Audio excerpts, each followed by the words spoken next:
भाग 4। इसी कारण गाथा के उत्तरार्ध में व्यवहार न्याय की प्रधानता बताई है कि संयम, स्वाध्याय वगैरह शुभ योगों द्वारा मन को वश करे। मतलब संयमी मन शुद्धि की भोली बातों में न पड़े। वह तो बराबर समझता है कि मोक्ष के लिए मन शुद्धि जरूरी है। ये जितनी सच्ची बात है उतनी ही सच्ची बात यह भी है कि मन शुद्धि के लिए प्रभु की आज्ञा का पालन अत्यंत जरूरी है। 2-5 जीवों को भले ही आचार बिना मोक्ष मिला हो, लेकिन अधिकतर तो आचार पालन से ही मन शुद्धि आनी है और रहनी है। सुसाधु तो स्पष्ट विचार करता है कि मैं माल मलिदा खा रहा हूँ तो मुझे आसक्ति राग होता ही है। बार बार वो पदार्थ लेने की इच्छा होती है और जब वो नहीं मिलती तब मुझे द्वेष भी होता है।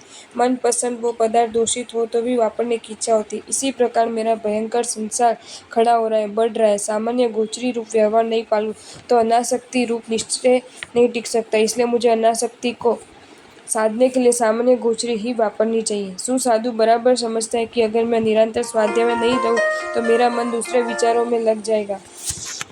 अगर मैं स्वाध्याय में ही रहूं तो मेरा मन कहीं नहीं भटकेगा, हमेशा मस्त रहेगा। वह समझता है कि मैं अगर साध्वी अथवा स्त्रियों से बातें करूं, परिचय करूं, उनसे नजरें मिलाऊं तो कुछ एक खराब विचार आते हैं। परिचय बढ़ाने का मन करता है, बार बार उसका स्मरण हो आता है। ऐसे 9 वार्ड का अगर मैं पालन नहीं करूं तो मेरे ब्रह्मचर्य के परिणाम टूट जाएंगे और इसका पालन करूं तो मुझे खराब विचार नहीं सताएंगे। इस प्रकार जिन शासन को प्राप्त किया हुआ साधु क्षमा, नम्रता, सरलता, निष्प्रता, करुणा, माध्यस्थता वगैरह गुण रूपी निश्चय की प्राप्ति और रक्षा के लिए हमेशा बाह्य आचार रूप व्यवहार के पालन में तत्पर रहे।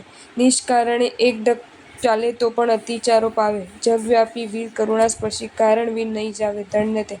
अपना अंतिम लक्ष्य मोक्ष है, उसके लिए जरूरी है अयोगीपना। अयोगी मतलब मन, वचन, काया के संपूर्ण व्यापार का अभाव। मन में कुछ भी विचार नहीं करना, वचन से कुछ भी नहीं बोलना, काया से कुछ भी क्रिया नहीं करनी, ये अपना लक्ष्य है। इसी कारण से मन, वचन और काया की गुप्ति साधु के लिए उत्सर्ग मार्ग है। उत्सर्ग मार्ग से तो साधु गुप्ति का धारण करता है। जब भी कोई कारण हो तो ही उसे अपवाद मार्ग से 5 संयतों का पालन करना है। इस प्रकार गुप्ति ये उत्सर्ग मार्ग और समिति अपवाद है। योगी पुरुष देवचंद्र जी महाराज का ये वचन है कि काय गुप्ति उत्सर्ग और समिति अपवाद है। काय गुप्ति उत्सर्ग निजी ए समिति इरिया समिति अपवाद है। अब जो अपवाद मार्ग है उसे पुष्ट कारण हो तो ही सेवन करना है। अगर कारण के बिना ही अपवाद को सेवन है तो वह दोष है, अतिचार है। उदाहरण, कारण बिना कोई एक कपड़ा ज्यादा रखो, कारण बिना ही अंधेरा में विहार करे, कारण बिना ही दोपहर को नींद ले, कारण बिना ही कपड़ों का काप निकाले, ये सब दोष रूप है। हाँ, सर्दी के कारण एकाध कपड़ा ज्यादा रखे, विहार लंबा हो, इस कारण गुरुआज्ञा के से अंधेरे में विहार करते हो तो ये सब अपवाद गिना जाता है। अब इरिया समिति स्वयं अपवाद हो तो इसका मतलब यही है कि कारण के बिना इरिया समिति पालन पूर्वक चलना वह भी दोष है। उपासना में मन नहीं लगने से साधु 1-2 चक्कर लगाए वह भी जहना पूर्वक तो भी निष्कारण गमन का दोष लगेगा। इस प्रकार चलने में वायु काय की आराधना तो होगी। हमें तो अयोगी बनने की प्रैक्टिस करनी है। बिना कारण अगर साधु चक्कर लगाने निकले, ये तो अयोगी बनने की प्रैक्टिस तोड़ने वाला बनने की प्रक्रिया है। मुनि अयोगी बनने के लिए गुप्तियों के पालन का जितनी ज्यादा प्रैक्टिस करेगा उतने समय तक वो उनके अनेक जीवों को अभयदान देने वाला बनेगा और ज्यादा प्रैक्टिस जल्दी से मोक्ष प्राप्त कर सदा के लिए स्वस्थ स्वयं समस्त जीवों को अभयदान देने वाला बनेगा। इस प्रकार विश्व के जीवों पर बड़ा उपकार होगा। निश्चय से प्रभु वीर तो विश्व के समस्त जीवों के प्रति करुणा वाले है ना, एक भी जीव नहीं मरना चाहिए ऐसी भावना वाले है ना। मतलब उनकी ये करुणा तो विश्वव्यापी होगी, गिनी जाएगी। उन वीर के संतान में अपने पिता को अनमोल गुण परंपरा आएंगी ना। मतलब उस करुणा को अनुभव करने वाला श्रमण विशेष कारण न हो तो ही स्थिर रहता है, ढीले बुले नहीं। प्रभु ने जिन कारणों में हिलने चुलने की छूट दी उन्हीं कारणों से ही वह हिलन चुलन की प्रवृत्ति करे। एक जगह पर 1 महीने रहे तो ममत्व आदि अनेक बड़े दोषों की संभावना होने से प्रभु ने अपवाद मार्ग से 1 महीने बाद विहार कर देना करके कहा है। मतलब साधु 1 महीने बाद विहार करे, स्थिर वास नहीं करे। अगर गोचरी नहीं वापरेंगे तो शरीर बराबर नहीं रहेगा तो संयम की आराधना नहीं हो सकेगी। इसलिए संयम के उद्देश्य शरीर को टिकाने के लिए साधु गोचरी पानी लेने जाए। वापरने के बाद ठंडिल मात्रा की शंका होगी, अगर शंका का निवारण नहीं करेगा तो मृत्यु हो जाएगी तो साधु मोक्ष की आराधना नहीं कर सकेगा। इसलिए शंका निवारण के लिए साधु ठंडिल आदि भूमि पर जाए। इस प्रकार ग्लान की सेवा, चैत्यवंदन वगैरह जो जो कारण शास्त्र में दिखलाए हैं उन कारणों में साधु अपवाद मार्ग से गमना आदि करे। लेकिन ऐसा कोई कारण के बिना तो करुणाशाली साधु हाथ या पैर के अंगूठे के हिलाने की प्रवृत्ति नहीं करता। वह साधु मन नहीं लगने पर चक्कर लगाने जाए, कुदरती दृश्य दिखने जाए, पुष्टालंबन के सिवा भाग दौड़ कर करे, ये नहीं हो सकता। उसकी करुणा ही उसे दोषों से बचाती है और अप्रमत्त अयोगी तुल्य बना देती है। લોભી ધનની પ્રાપ્તિમાં સંતોષ કદી નવી પામે, સ્વાધ્યાયિક યોગોમાં મુનિ તૃપ્તિ कदी नवी पामे। धन्य ते। आचार्य सूत्र के दूसरे अध्याय में निरुक्तिकार श्री भद्रभाव स्वामी जी ने अगुण गुण की प्ररूपणा करते हुए बताया है कि अगुण भी गुण रूप बन सकता है। ये बात अनेक जगह लागू पड़ती है। जैसे असंतोष, अतृप्ति, ये बड़ा अवगुण है। दुख का दूसरा नाम अपेक्षा असंतोष है, मतलब जो असंतोषी है वह दुखी है। ये एकदम सीधी सादी बात सर्व विद्वानों को मान्य है। इसलिए तो संतोष परम सुखम निष्प्रहतम महासुखम वगैरह सूत्र प्रसिद्धि को प्राप्त है ना। वास्तव में संसारी को देखे तो वे बेचारे निरंतर असंतोष की आग में जलते हुए दिखते।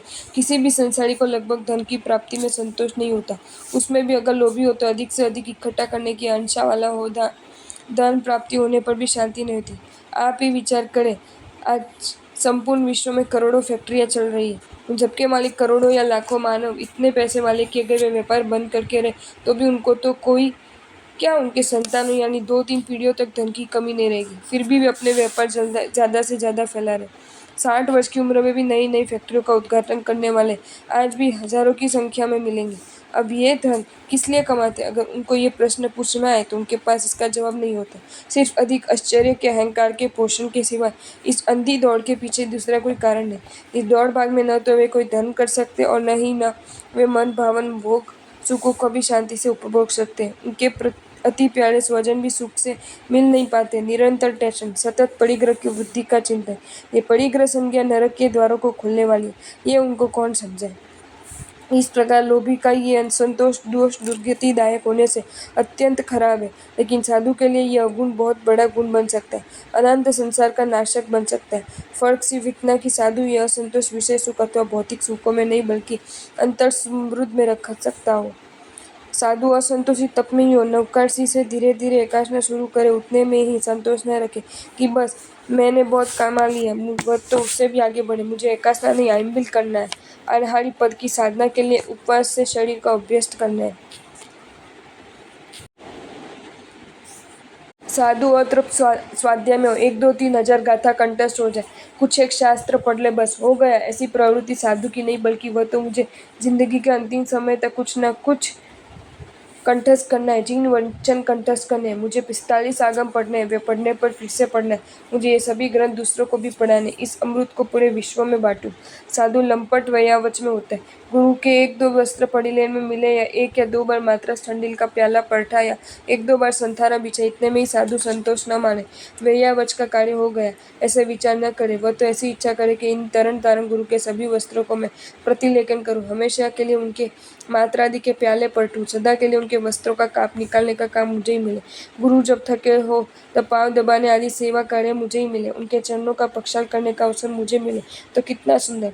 साधु आत्म साधक प्रत्येक प्रवृत्ति में संयम के प्रत्येक योगों में आसक्त रहे। वह लोभी शरीर से जब तक आराम भी करेगा ही, पर उन्हें कम हो तब ठंडा भी होगा। संपूर्ण जिंदगी शायद करोड़पति न बने, फिर भी उसके मन में ऐसी अदम्य इच्छा तो होगी कि मैं करोड़पति कब बनूंगा। शरीर थक जाए पर मन नहीं थकेगा। आपको ये वीडियो अच्छा लगा हो तो इसे लाइक करें और शेयर करें, और ऐसे ही नए नए वीडियोज़ देखने के लिए सब्सक्राइब करें हमारी channel Jain facts and stories को।